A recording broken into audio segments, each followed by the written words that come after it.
I smoothed my apron and took a deep breath, savoring the aroma of freshly baked apple pie. The kitchen was my sanctuary, a place where I could create something beautiful for my family. As I pulled the golden brown crust from the oven, I heard the front door open. "Julie? I'm home." Mark's voice echoed through the house. "In the kitchen, honey," I called back, setting the pie on the cooling rack. Mark appeared in the doorway, his tie loosened and a strange expression on his face.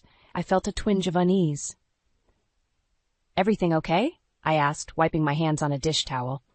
He hesitated, then blurted out, "My parents are moving in with us."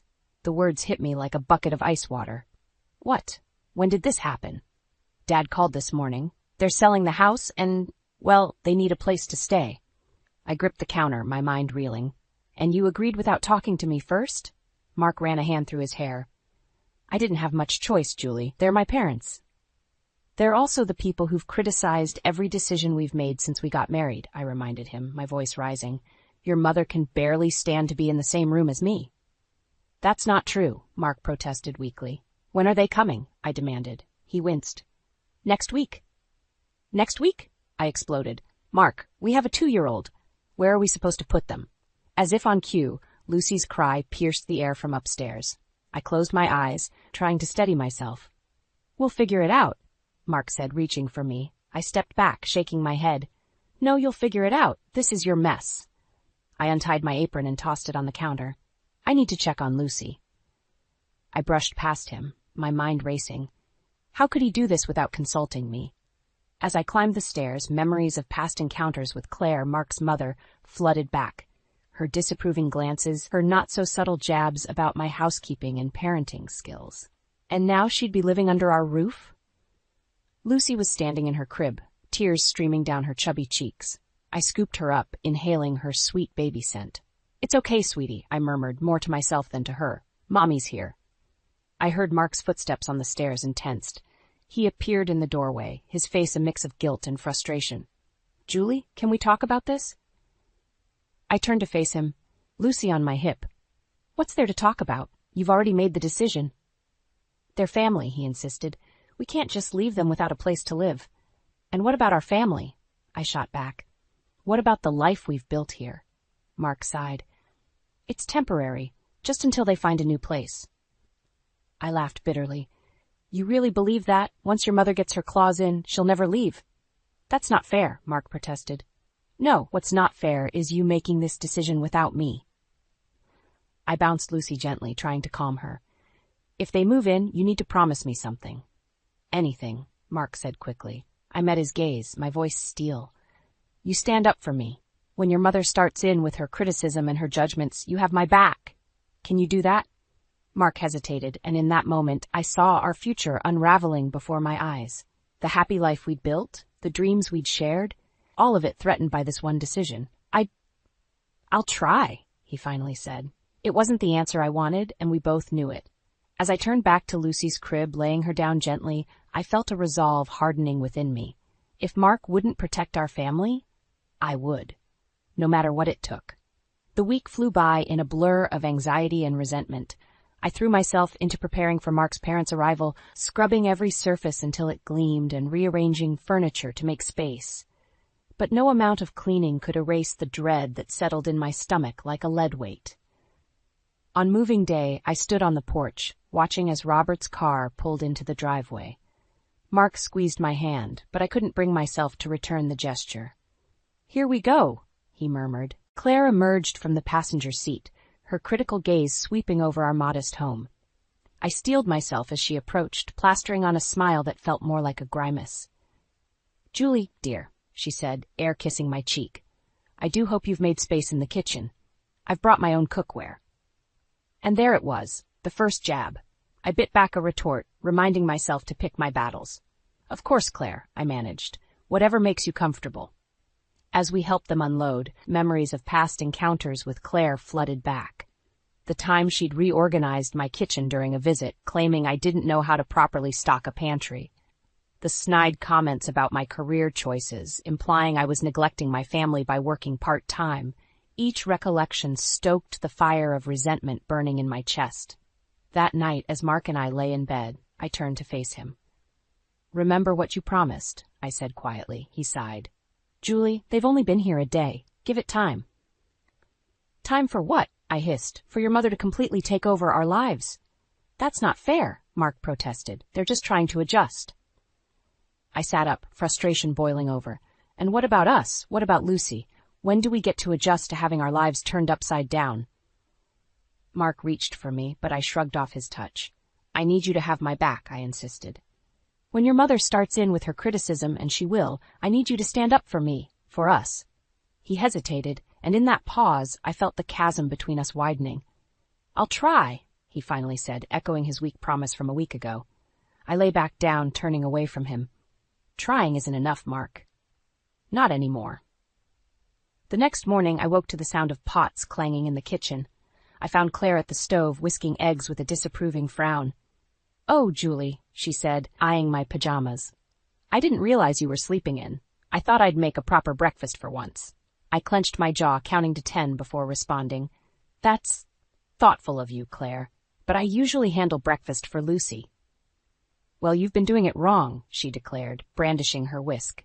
A growing child needs more than those sugary cereals you feed her. Before I could retort, Mark appeared, Lucy in his arms. Morning, everyone, he said cheerfully, seemingly oblivious to the tension. I waited for him to say something, to defend our parenting choices, but he just settled Lucy into her high chair and accepted a plate from his mother with a smile. This looks great, Mom, he said. Doesn't it, Julie?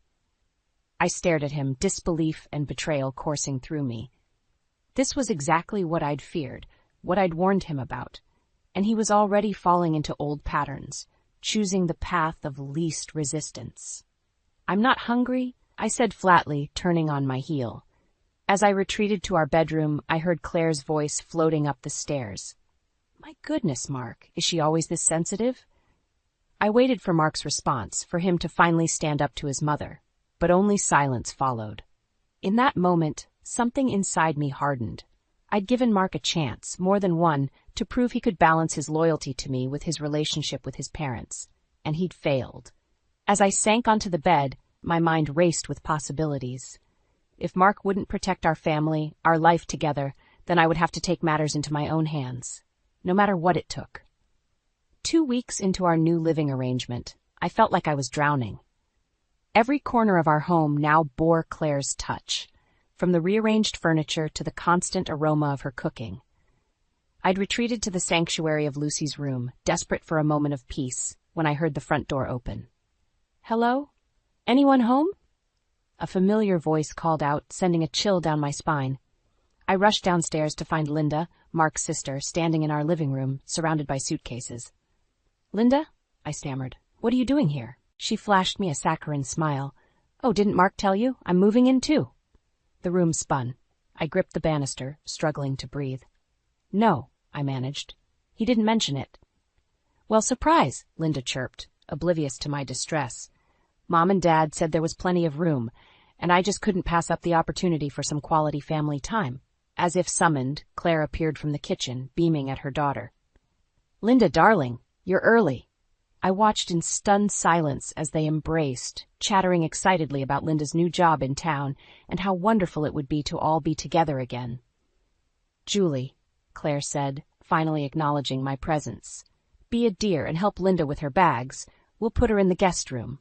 The guest room? I echoed weakly. But that's where you and Robert are staying. Claire waved a dismissive hand. Oh, we'll move to Lucy's room. She can bunk with you and Mark for now. It'll be cozy. My vision blurred with angry tears. This was too much. Without a word, I turned and fled upstairs, slamming our bedroom door behind me. I was still shaking with rage when Mark came home an hour later.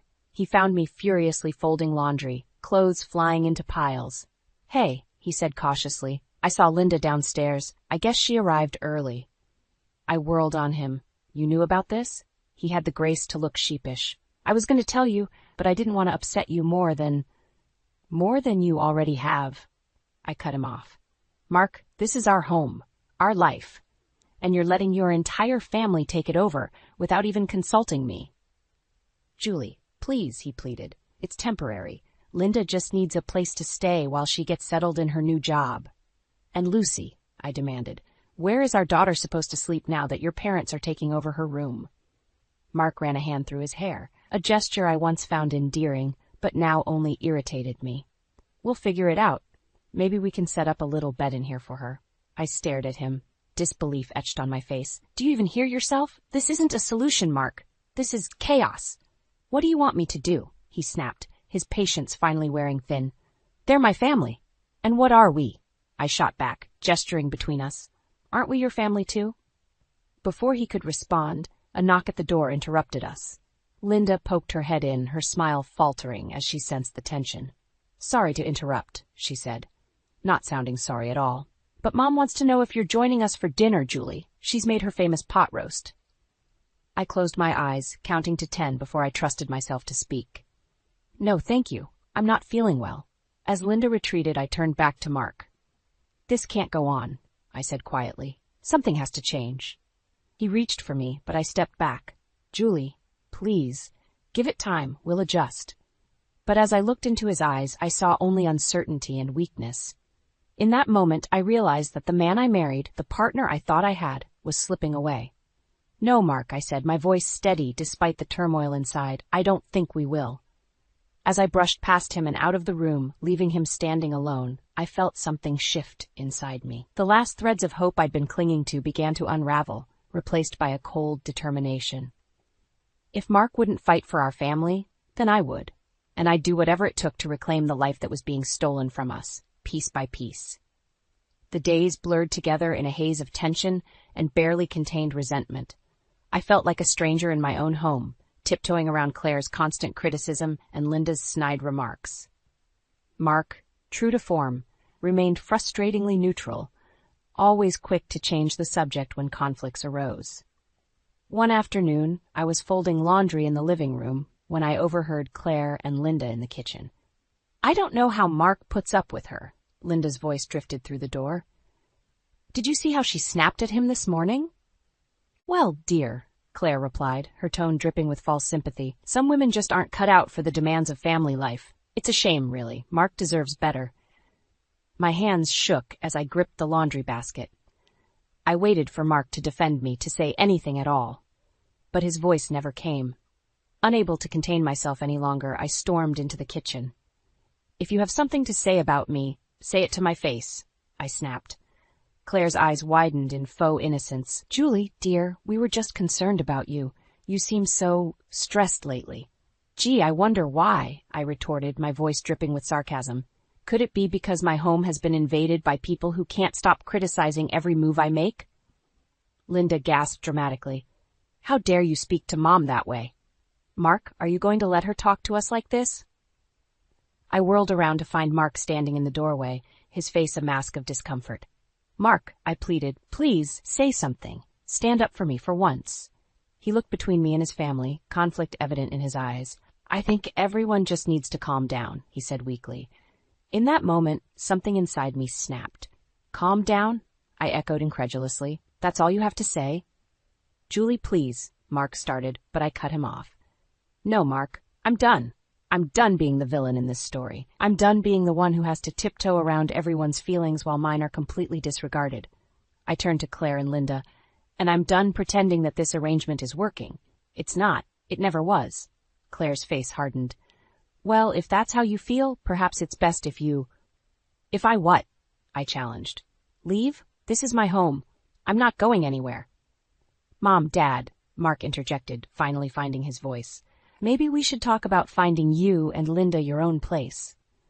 I felt a flicker of hope, quickly extinguished by Claire's next words. Nonsense, she said firmly. We're family. We stick together. Julie's the one who needs to adjust her attitude. I looked at Mark, silently begging him to stand his ground, but I saw the moment he caved, his shoulders slumping in defeat. We'll figure something out, he mumbled, not meeting my eyes. In that moment, I realized that the man I married, the partner I thought I had, was gone. In his place stood a stranger, unwilling or unable to fight for our family. I turned and walked out of the kitchen, ignoring their calls behind me. In our bedroom, the only space left that felt like mine, I sank onto the bed, my mind racing. For weeks, I'd been holding on to hope that things would improve, that Mark would step up and set boundaries with his family. But now, Faced with the harsh reality of his continued inaction, I knew I had to make a choice. I couldn't continue living like this, constantly under attack in my own home, and I couldn't subject Lucy to this toxic environment. As much as it pained me to admit it, I was starting to see only one way out. With shaking hands, I pulled out my phone and searched for divorce lawyers in our area. As I stared at the search results, a mix of fear and determination washed over me. This wasn't the future I'd envisioned for us, but I refused to be a victim any longer. If Mark wouldn't fight for our family, then I would fight for myself and Lucy. Whatever it took. The shrill ring of my phone cut through the tense silence of the house. I glanced at the caller ID and felt my heart skip a beat. It was my sister, Sarah. "Julie." Her voice trembled on the other end. "It's Dad. He's in the hospital." The world seemed to tilt on its axis. "What happened?" I managed to ask, gripping the phone tightly. "Heart attack. They're saying it's serious. You need to come home." I ended the call, my mind racing. I had to go, had to be there for my father. But as I turned to pack a bag, I came face to face with Claire, her eyes narrowed with suspicion. "And where do you think you're going?" she demanded. I took a deep breath, steeling myself. "My father's in the hospital. I need to leave immediately." Claire's lips thinned into a disapproving line. "Now? But we have the charity gala tonight. The whole family is expected to attend." "My father could be dying," I said incredulously. "I don't care about some gala." "Well, you should," Claire snapped. "It's important to Mark's career. Surely your father can wait a day or two." White-hot anger surged through me. "No, he can't, and I'm going, with or without your approval." I brushed past her, heading for our bedroom. As I threw clothes into a suitcase, Mark appeared in the doorway. "Julie, what's going on? Mom said something about you leaving." I explained the situation rapidly, zipping up my bag. "I have to go, Mark. Tonight?" He ran a hand through his hair, looking conflicted. "But the gala, my boss will be there. It's a big opportunity for me." I stared at him, disbelief and disappointment warring within me. "Are you serious right now? My father is in the hospital, and you're worried about a work function?" "Of course not," he backpedaled. "It's just, can't you leave in the morning? We could go to the gala tonight and then—" "No," I cut him off, my voice hard. "I'm leaving now. You can stay here with your precious family if that's what's most important to you." As I moved to leave, Claire appeared, blocking the doorway. "You're being selfish, Julie. This isn't just about you. Think of what you're doing to this family." Something inside me snapped. "Family?" I laughed bitterly. "You want to talk about family? Let me tell you something about family. Family supports each other. Family doesn't criticize and belittle at every turn. Family doesn't force their way into someone's home and then try to push them out." I turned to Mark, my eyes blazing. "And family certainly doesn't stand by silently while their spouse is treated like dirt." "Julie, please," Mark started, but I held up a hand. "No, I'm done. I'm going to be with my real family, the people who actually care about me." I pushed past Claire, ignoring her indignant sputtering. As I reached the front door, Linda emerged from the kitchen, a smug smile on her face. "Running away, Julie? I always knew you couldn't handle the pressure of being part of our family." I paused, my hand on the doorknob. In that moment, looking at their smug, self-righteous faces, something crystallized within me. This wasn't just about visiting my father. This was about reclaiming my life, my dignity. "You're right, Linda," I said, my voice steady. "I can't handle being part of this family, because this isn't a family. It's a toxic, manipulative mess, and I'm done with all of it." I walked out, slamming the door behind me. As I drove away, my hands shaking on the steering wheel, I felt a strange mix of fear and exhilaration. I didn't know what the future held, but I knew one thing for certain. I couldn't go back to the way things were.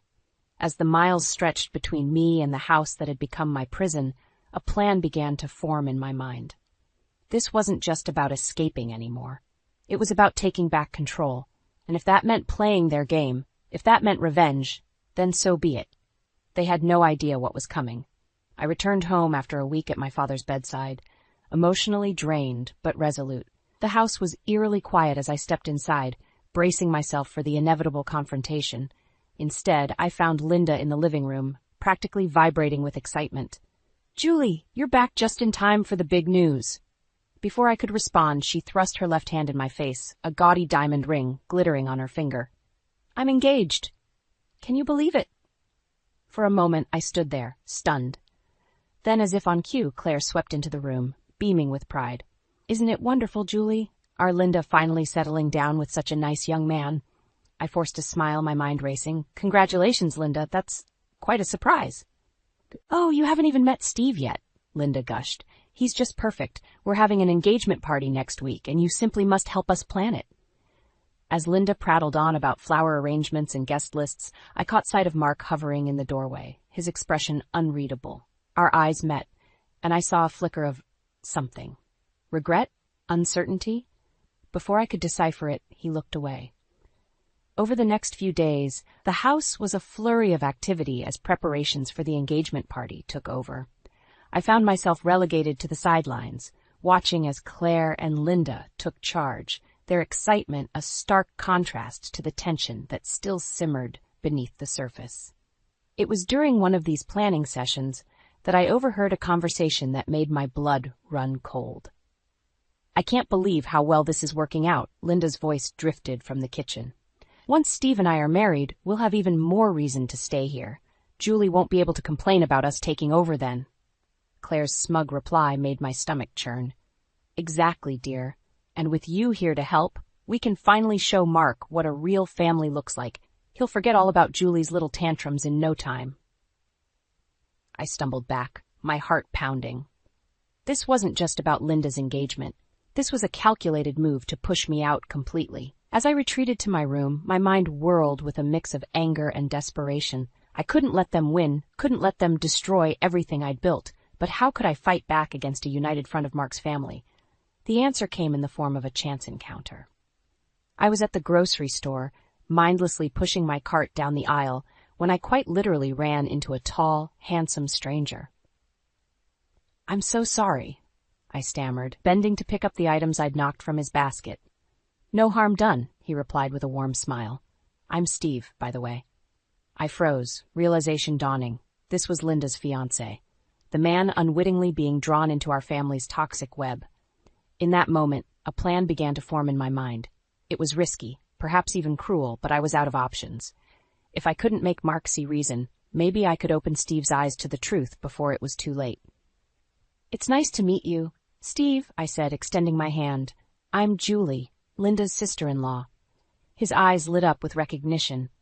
"Oh, I've heard so much about you. Linda says you're helping with the engagement party planning."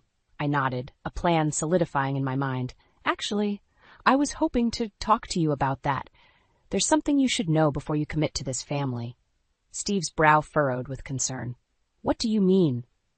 I took a deep breath, steeling myself for what I was about to do. "It's a long story, but trust me, it's one you need to hear. Can we grab a coffee?" As Steve nodded, agreeing to hear me out, I felt a mix of guilt and determination wash over me. This was it, my chance to expose the truth and maybe, just maybe, save myself and my marriage in the process. But as we walked towards the cafe, a nagging voice in the back of my mind whispered a warning. Was I really prepared for the consequences of what I was about to do? My heart raced as I stood in the corner of the crowded living room watching the engagement party unfold. Linda flitted from guest to guest, her diamond ring catching the light, while Claire beamed with pride. Mark hovered nearby, a forced smile plastered on his face. Steve caught my eye from across the room, and I gave him a slight nod. It was time. I'd spent the past week agonizing over my decision, torn between guilt and determination. But after our coffee shop conversation, where I'd shared some of the milder examples of Claire and Linda's behavior, Steve had been eager to learn more. He couldn't quite believe the sweet, charming women he knew could be so different behind closed doors. That's when I'd made my move. "I have proof," I'd told him, my voice barely above a whisper. "If you really want to know the truth, come to the engagement party. I'll show you who they really are." Now, as the party reached its peak, I slipped out of the room and made my way to the study. Steve followed a few minutes later, closing the door behind him. "Are you sure about this, Julie?" he asked, his brow furrowed with concern. I nodded, my mouth dry. "You deserve to know what you're getting into."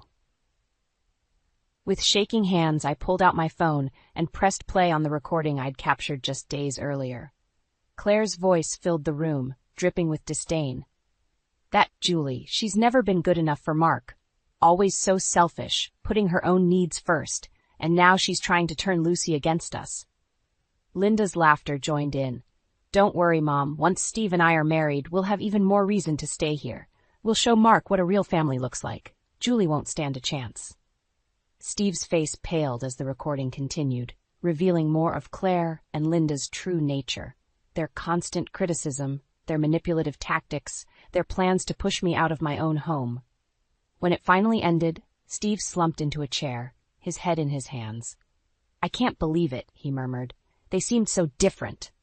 They're very good at putting on a show, I said softly, but this is who they really are. Before Steve could respond, the door burst open. Linda stood there, her face flushed with anger. What's going on here? She demanded. Steve stood up, his expression hardening. We need to talk, Linda. Now. As they left the room, I felt a mixture of relief and dread wash over me. I'd done it. I'd revealed the truth. But at what cost? I made my way back to the party, my heart pounding. The room had gone eerily quiet, all eyes on Linda and Steve as they argued in hushed, heated tones near the fireplace. Claire hovered nearby, her face a mask of concern. Suddenly, Steve's voice rose above the murmur of the crowd. It's over, Linda. I can't marry someone who would treat their own family like this. A collective gasp rippled through the room. Linda's face crumpled, tears streaming down her cheeks. But Steve, I don't understand. Ask your mother, Steve said coldly, turning to leave. Ask her about the things you've said about Julie, about your plans to push her out. I've heard it all. As Steve stormed out, all hell broke loose. Linda collapsed into sobs. Claire rushed to comfort her, and the guests began to whisper and point. And then, in the midst of the chaos, Mark's eyes found mine. The look of betrayal and anger on his face made my blood run cold. What have you done? He hissed, grabbing my arm and pulling me into the hallway. I wrenched away from him, left my own anger flaring. I did what you should have done months ago, I shot back. I stood up for myself, for our family. Mark's face contorted with rage. Our family? You've just destroyed our family. As the sounds of Linda's sobs and Claire's attempts to salvage the situation drifted from the living room, I realized there was no going back. I'd lit the match, and now everything was going up in flames. No, Mark, I said, my voice steady despite the trembling in my hands. You destroyed our family the moment you chose them over us. With that, I turned and walked away, leaving Mark standing in the hallway, surrounded by the wreckage of the life we'd once shared. As I climbed the stairs to pack my bags, I knew that the real battle was just beginning. The weeks following the disastrous engagement party were a blur of heated arguments, tearful conversations, and sleepless nights. But as I stood in our, now my living room, surrounded by packed boxes, I felt a strange sense of calm. Are you sure about this, Julie? Sarah asked, cradling Lucy in her arms. I nodded, taking a deep breath. It's time. I can't live like this anymore. The sound of a key in the lock made us both freeze. Mark walked in, his eyes red-rimmed and tired. He stopped short when he saw the boxes. So this is it? He said, his voice barely above a whisper. This is it, I confirmed, steeling myself for the confrontation I knew was coming. Mark's face crumpled. Julie, please, we can work this out. I'll ask them to leave. It's too late for that. I cut him off. You've had months to choose us, to stand up for our family, but you didn't, and I can't keep waiting for you to be the husband and father we need. As if on cue, Claire's voice drifted down from upstairs. Mark? Is that Julie? Tell her Linda needs help with the— Not now, Mom. Mark shouted, his frustration finally boiling over. The silence that followed was deafening. I picked up my suitcase, nodding to Sarah to bring Lucy. We're leaving now, Mark. My lawyer will be in touch about the divorce proceedings. Divorce? Mark's voice cracked. Julie, no. Please, let's talk about this. For a moment, I hesitated. The look of desperation in his eyes almost made me waver. But then I thought of all the times I'd begged him to stand up for me, all the nights I'd cried myself to sleep feeling alone in my own home. We're done talking, I said firmly. It's time for action. As we walked out the door, I heard Claire and Linda's voices, demanding to know what was happening. Mark's anguished reply faded as we drove away, Lucy babbling happily in her car seat, oblivious to the monumental change taking place. The months that followed were challenging, to say the least. The divorce proceedings were messy. with Claire and Linda trying to paint me as an unfit mother. But I stood my ground, armed with evidence of their behavior and supported by friends who had witnessed their treatment of me over the years. To my surprise, it was Mark who finally put an end to their interference. In a moment of clarity, during a heated courtroom exchange, he stood up and addressed the judge directly. "Your Honor, I've been blind to the truth for too long," he said, his voice shaking. "Julie is an excellent mother, and she deserves better than what I and my family have put her through. I won't contest her custody claim." His words, though late in coming, lifted a weight from my shoulders. As we left the courthouse that day, divorce papers finalized and custody agreement in hand, Mark approached me. "I'm sorry, Julie," he said, his eyes filled with regret, "for everything. I hope someday you can forgive me." I nodded, not quite ready to absolve him, but appreciating the gesture. "Take care of yourself, Mark, and maybe think about getting some distance from your family, for your own sake." As I watched him walk away, I felt a chapter of my life closing. But rather than sadness, I felt a surge of hope for the future. Now, a year later, I stand in the kitchen of my new home, watching Lucy play in the backyard. The sound of her laughter fills the air, untainted by criticism or manipulation. I think back to the woman I was, so desperate to keep her family together that she lost herself in the process. That woman is gone, replaced by someone stronger, wiser, and fiercely protective of the life she's built. I hear from Sarah that Mark has finally moved out of his parents' house, seeking therapy to address the years of manipulation. Claire and Linda, I'm told, are struggling to accept the new dynamic. Part of me feels a twinge of satisfaction at their discomfort, but mostly I'm just grateful to have escaped their toxic influence. As I join Lucy in the yard, reveling in the simple joy of playing with my daughter, I realize that this moment of pure, uncomplicated happiness is the revenge I truly wanted all along. Not to hurt them, but to free myself, to build a life filled with love, respect, and peace. And as Lucy runs into my arms, her face beaming with trust and adoration, I know that I've finally won the battle that truly matters.